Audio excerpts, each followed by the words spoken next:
It's one of those things, isn't it, where you think this is a bit of a headache. This is going to be a bit of a faff to sort out because you keep getting these parking tickets and you know it's not you. And you think, OK, well, I've got all the evidence. I'm going to send it off and it'll be sorted out, right?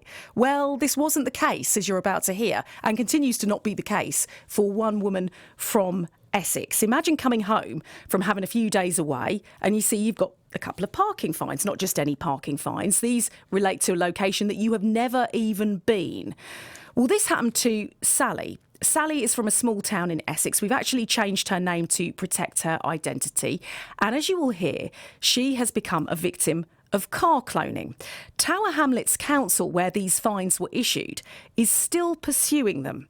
And it's now potentially costing Sally nearly £1,000. This is despite her sending all the evidence that it isn't her car, including photographic differences between the car that's pictured in the parking fines and her own vehicle. They've got the same reg plate, but it's clear that the car has been cloned. She's been doing everything she can, as far as she can, to try and put her points across and get these fines taken away. And according to her, that is not happening. We've got a BBC Essex producer to revoice the interview with Sally. And when I spoke to her, I asked her when she first realised something was wrong with her car. Have a listen to what's happened to her. 2 letters appeared on the mat, 2 penalty notices, one dated the 27th of the 4th and the other one dated the 28th of the 4th, 21. They're related to Tower Hamlets from the parking in the mobility services at Tower Hamlets. And you were pretty certain you hadn't been there and it wasn't your car? Absolutely. So what did you do next then? Talk us through what happened next. You'd got these fines and you didn't know how you'd got them. What happened next? Well, I laughed at first because I used to deal with that council before I retired in my job. But anyway, I thought, well, the next day, because this was in the evening when I found the letters, all the posts, because we'd been away for a few days, I thought, well, no problem. I'd just ring them in the morning. Well, that was easier said than done. You can never get through. The switchboard said, the usual paraphernalia, press this and press that. And in the end, you just got cut off. So I thought, right, I'm going to ring the police. So I rang the police and they gave me a crime reference number. I also got in touch with the DVLA to obviously report that we thought our car had been cloned and put that in writing, but we sent a copy to Tower Hamlets of the crime reference number, etc. I thought that would be the end of that. But about 6 weeks later, another penalty charge came through, the same penalty charge, but reminding us that we need to pay this. And it was £70 for each one. But in the meantime, we also had some more parking fines come through for a company based in Essex. I rang them, left my number. Lady very kindly came back and said as soon as I told them what happened, and she said, no problem. She said, you won't hear any more from us. I have got another 7 here for your car. But she was as good as her word, never heard another word about it. But Tower Hamlets is a completely different matter. There's been quite a lot of correspondence. I sent photographs to them, but I didn't send them recorded delivery. Now, on my phone, we were able to access the other vehicle. So we took some photographs of my car showing the difference. Same make, same model, but about 4 or 5 different things stood out. Basically, the badge on the clone car was an eco, whereas mine's a diesel. The wing mirror stems were a different colour to mine. There was a dent in the cloned car. My car came from Underwoods and that hadn't got any garage name on that. So there was various things that stood out. So from that we thought, well, I'm sure this will be sorted out by Tower Hamlets, but unfortunately it wasn't. And what they did was kept on pestering me for the money. But anyway, then all out of the blue, we have this enforcement notice come through. So I rang the court, which is in Northampton, and they were very good. And they said, oh, don't worry. We're sending you a form that you need to fill in. So the form was filled in back in November because this is the sort of dragging on from April. And my granddaughter actually took it to work with her, took copies of it for me and sent it off. And we thought, oh, hopefully we won't hear anything more. And then after Christmas, all out of the blue, I received a letter dated the 11th of January to say that the call officer had refused our application. So from that, we then heard from the enforcement officers, and they actually paid a visit on the 15th of February. And they said they gave us a letter, and when I picked it up, it was hand-delivered letter asking for this money or removal of goods. They're now saying they could come to your property and take something away to the value of... Absolutely. Absolutely.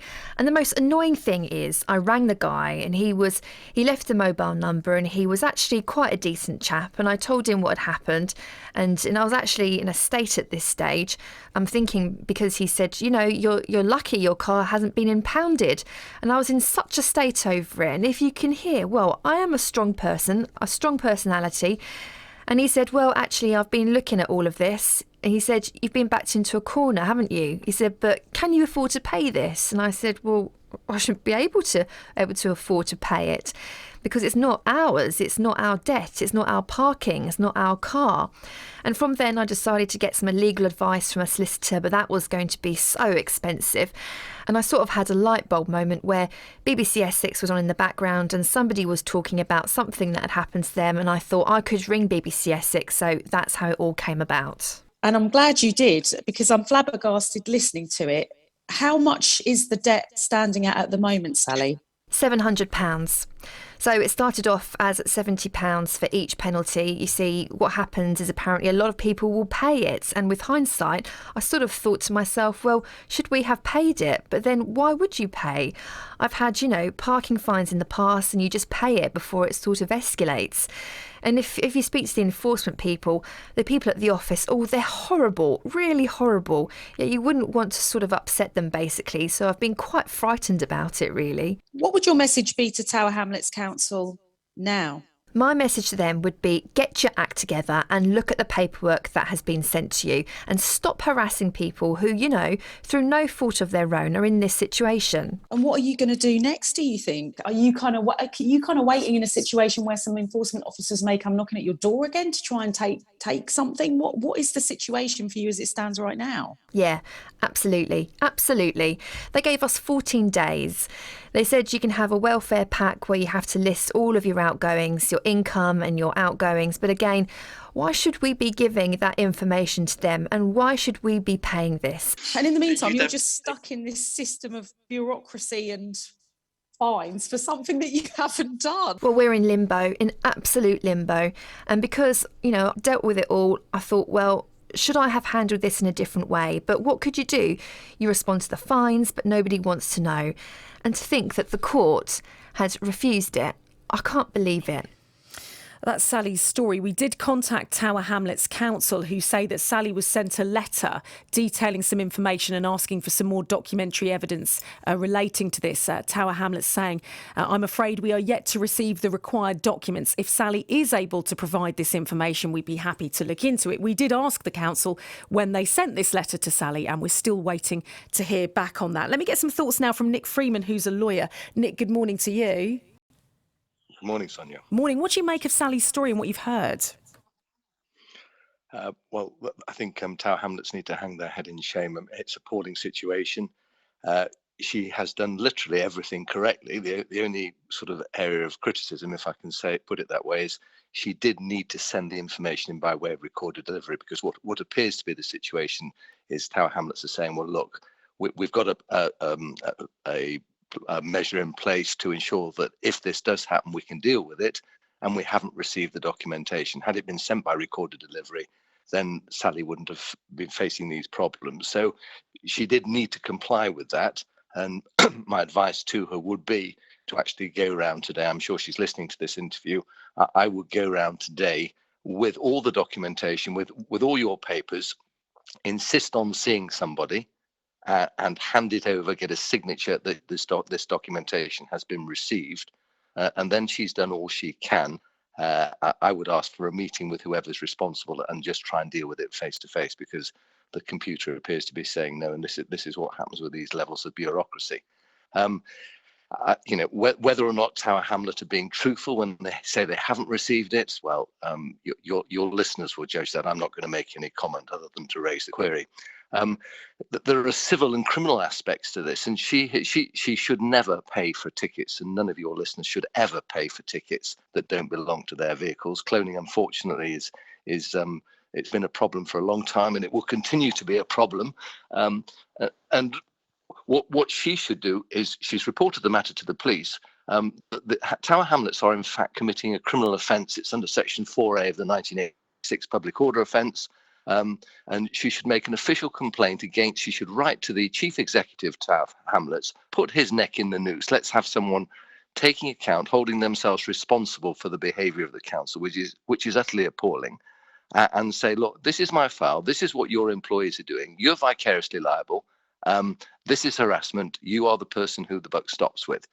And I'm sure if she does that, this will be dealt with very quickly, because the chief executive, once he's on notice, has a duty from a criminal perspective to make sure that this is dealt with quickly. If he doesn't, he will be interviewed under caution. He faces, or she faces, potential criminal proceedings. That's something that wouldn't bode well for a chief executive of a council. Also, there's a civil aspect, and I would be making it absolutely clear to the council that she is spending so much time. Her hourly rate is, for example, £50 an hour. She wants some compensation for this. She wants compensation for the pain, suffering, anxiety that's been going on since she's been receiving these tickets. She can submit a total amount to bill, and she can put them on notice that when this is sorted out, she will be seeking recovery of her losses. She's perfectly entitled to do that. Nobody should be subject to this sort of behaviour. Yeah. You know, on the face of it, it's not the council's fault that someone's cloned the vehicle, but it is the council's fault that they haven't dealt with it in an expeditious way, and of they course shouldn't be making people to suffer. And you know, for she's contacted the court. I don't understand why the court haven't dealt with it properly. I would also advise Sally to go to Northants Court or phone them and say, look, she needs to phone them and say, I want to swear a statutory declaration that this vehicle doesn't belong to me, that the problem is there may be time constraints. So that there are other things that she can do, but certainly contact the police again, write a letter to the council, go to the council with all the documentation. Her weakness is she hasn't sent it by record delivery, and that gives them away. And we need to plug that hole. Which I know from talking to her the other day, she was very frustrated about that element as well. Do you think these systems need to be made easier for people? Because most people will panic, and she's the victim in this because her car's been cloned and is being made to feel otherwise. But do some of these systems need to be made a little bit easier for people to navigate? It sounds like quite a lot of bureaucracy and hard work to get through. The answer is yes, they need to be made much simpler. Everything is a nightmare to deal with. The most simple aspects, you know, you go into a shop and buy a Mars bar and try and pay for it, and it's complex. It's like trying to land somebody on the moon. Everything is complex. When you deal with councils, it is a nightmare. First of all, you can't get through, and then it's this button, this button, this button, and eventually half an hour later, you get cut off. So it is ridiculous.